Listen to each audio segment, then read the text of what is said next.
सीटें मिली थी, एक बार फिर से आपको ग्राफिक्स के जरिए हम समझा रहे हैं। 109 सीट बीजेपी के खाते में थी और उसके बाद 114 सीटें जो गई थी वो कांग्रेस के खाते में थी। पूरी कोशिश थी यहां पर कमलनाथ की कि वो आगे अपना राजनीतिक करियर शुरू करें, यानी कि सत्ता में बने रहें, लेकिन हालांकि ऐसा होता हुआ दिखाई नहीं दिया। 2018 की अगर हम बात करें, छत्तीसगढ़ में कितनी सीटें मिली थी, बीजेपी को कितनी मिली थी? बीजेपी को 15 सीटें मिलती हुई दिखाई दी थी। इसके अलावा 68 सीटें यहां पर कांग्रेस को मिली थी, जिसके बाद अभी तक लगातार मुख्यमंत्री भूपेश बघेल जनता के मन में अपनी वो छाप छोड़ने का काम करते रहे हैं, काम उन्होंने किए हैं। और साथ ही गोधन न्याय योजना, तमाम योजनाएं उन्होंने शुरू की। इसके अलावा अदर की अगर हम बात करते हैं, आम आदमी पार्टी ने भी हालांकि यहां पर पूरी कोशिश की थी 2018 में कि यहाँ पर जमीन पर उतरे और उसके बाद फिर जनता के मन में अपनी छाप छोड़ने का काम करे, जनता का विश्वास जीतने का काम करे। हालांकि वो हुआ नहीं बहरहाल, लेकिन अब पूरी तरीके से पुरजोर कोशिश के साथ आम आदमी पार्टी अब मैदान में उतरने को तैयार है। जनसभाएं की गई हैं, केजरीवाल ने भी जनसभाएं की थी। अब ये देखिए 2018 में छत्तीसगढ़ में कितनी की सीटें मिली थी वो आपको दिखाया। 15 सीट बीजेपी के पास थी, कांग्रेस को 68 सीट मिली थी।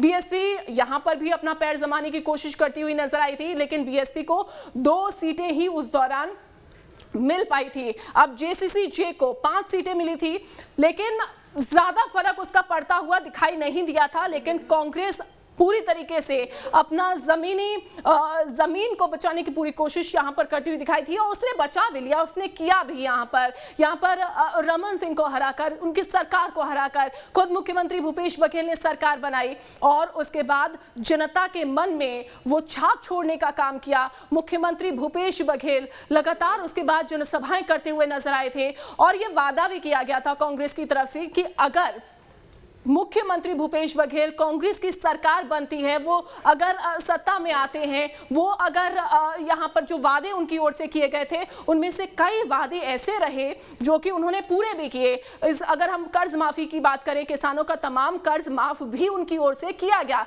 लेकिन उसके बाद से ही लगातार तमाम योजनाएं चलती आ रही थी, तमाम योजनाएं चली हैं। अभी तक भी मुख्यमंत्री भूपेश बघेल लगातार जनता के बीच में जाते रहे हैं। तमाम विधानसभाओं का उनका दौरा रहा है। तमाम विधानसभाओं के दौरे के दौरान उन्होंने जनता के मन को टटोलने का काम किया है। वहीं बीजेपी हालांकि आरोप प्रत्यारोप करती रही, धर्मांतरण का मुद्दा बीजेपी की ओर से उठाया गया, हालांकि वो उतना ज्यादा सफल होता हुआ दिखाई नहीं दिया। लेकिन अगर हम बात करें वार पलटवार की, देखिए अभी कुछ दिनों पहले ही खुद मुख्यमंत्री भूपेश बघेल ने खुद यहाँ पर बयान दिया था। मुख्यमंत्री भूपेश बघेल की ओर से कहा गया था, चूंकि छत्तीसगढ़ में बीजेपी की जो लिस्ट है, जो सूची है, दरअसल वो लीक हो गई थी और उसके बाद अगर हम बात करें, खुद मुख्यमंत्री भूपेश बघेल सामने आते हैं और उन्होंने कहा कि आपसी जो मतभेद है वो चल रहे हैं और सिर्फ फुटबॉल का काम हो रहा है। लेकिन अब ये देखना होगा कि आगे जो लिस्ट है जो जारी होती है कांग्रेस की, उसमें किसको मौका दिया जाता है। चूंकि सभी की निगाहें इस समय जो टिकी हुई हैं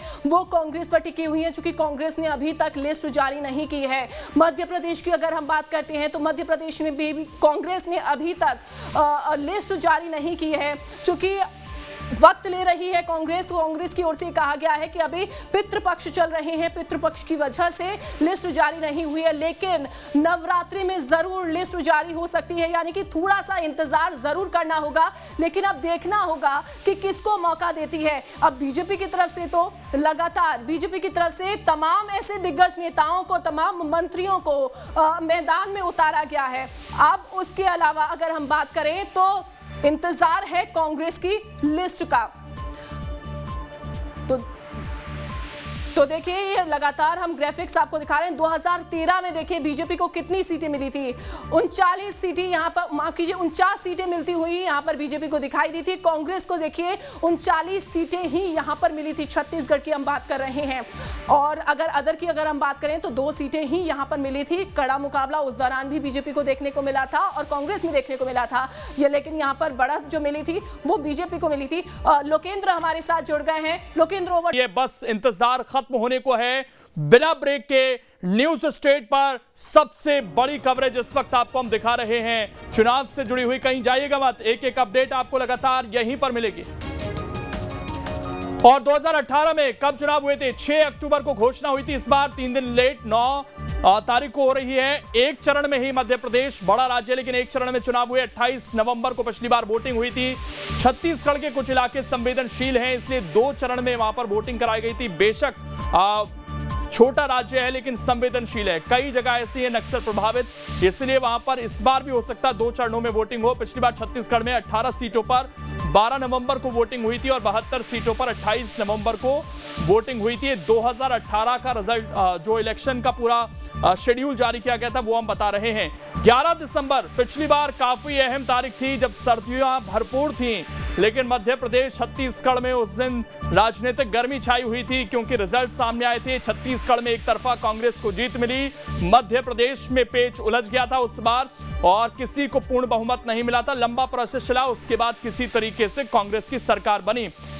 ये छत्तीसगढ़ की वीआईपी सीट आपके सामने है। कद्दावर मंत्री केदार कश्यप यहां से विधायक हैं और ये इस वक्त आपको छत्तीसगढ़ की जो वीआईपी सीट है उनके बारे में आपको बता रहे हैं। मध्य प्रदेश के वोटर्स की संख्या 5,60,60,925 पुरुष, इसमें 2,88,25,607 है। महिलाओं की बात करें 2,72,33,578 महिला वोटर हैं, लगभग बराबरी के हैं। Third gender 1,373। ये जानकारी कुछ दिन पहले चुनाव आयोग की तरफ से दी गई थी, तो बिल्कुल ये ताजा आंकड़ा है। इस बार लगभग 5 करोड़ से ज्यादा लोग जो है मध्य प्रदेश की जनता जो है 5,60,60,925 ये तय करेगी कि मध्य प्रदेश में अगली सरकार किसकी बनेगी। महिलाओं पर खासा जोर दिया गया। आप देखेंगे केवल 16 लाख के आसपास का डिफरेंस है, पुरुष और महिला वोटरों में बराबर का टक्कर है। यहाँ पर थर्ड जेंडर के 1,373 वोट हैं। इसके अलावा कुछ लोगों को कोशिश ये भी रही घर से वोट कराया जाए। ये छत्तीसगढ़ के आंकड़े 2,03,70,000 टोटल वोटर हैं और यहां पर आप देखेंगे जो महिला वोटर हैं वो पुरुष से ज्यादा, 1 करोड़ 2 लाख के करीब महिला वोटर हैं यहां पर और 1 करोड़ 1,70,000 के आसपास पुरुष वोटर हैं। तो देखिए छत्तीसगढ़ में महिला वोटर ज्यादा हैं, तो ये भी बड़ा दिलचस्प है। छत्तीसगढ़ में महिलाएं इस बार गेम चेंजर होने वाली हैं क्योंकि करीब 1 करोड़ 2 लाख वोटर तो केवल महिलाएं हैं, जबकि पुरुष 1 करोड़ 1,70,000 है। ऐसा बहुत कम राज्यों में देखने को मिलता है, लेकिन छत्तीसगढ़ में ऐसा है जहां पर महिलाओं की संख्या पुरुषों के मुकाबले ज्यादा दिखती है।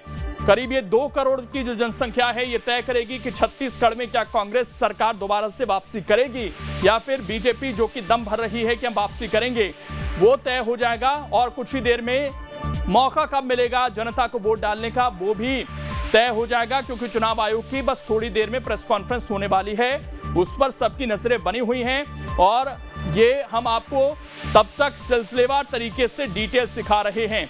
अब ये जरा 2018 का आप मैप समझिए, जहां पर बीजेपी को 41.02% वोट मिलते हैं, लेकिन फिर भी सरकार कांग्रेस की बनती है, 40.89% मिले। और सबसे बड़ा दान और सबसे बड़ा हक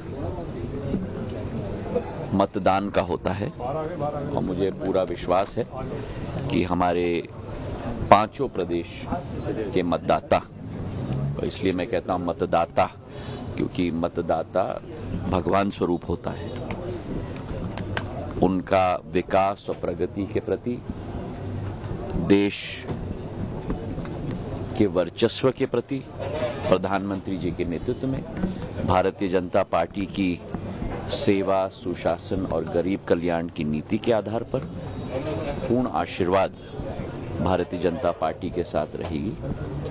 यही एक कामना मैं दिल के गहराइयों से हमारे मध्य प्रदेश की जनता खासतौर से और 5 प्रदेश की जनता की तरफ से ये कामना करता हूँ। देश भर देखने में आ रहा है लगातार पीएम मोदी को टारगेट किया जा रहा है। पीएम मोदी को पहले महादानव बताया, ईडी की कार्रवाई पर बताया। देखिए ज्योतिरादित्य सिंधिया को आप सुन रहे थे, उन्होंने कहा कि यह सबसे बड़ा दान है, सबसे बड़ा हक है जनता का। ये एक बार फिर से 2018 का मैप आपके सामने है। बड़ा दिलचस्प है ये आंकड़ा, क्योंकि जिस पार्टी को सबसे ज्यादा वोट मिले थे उस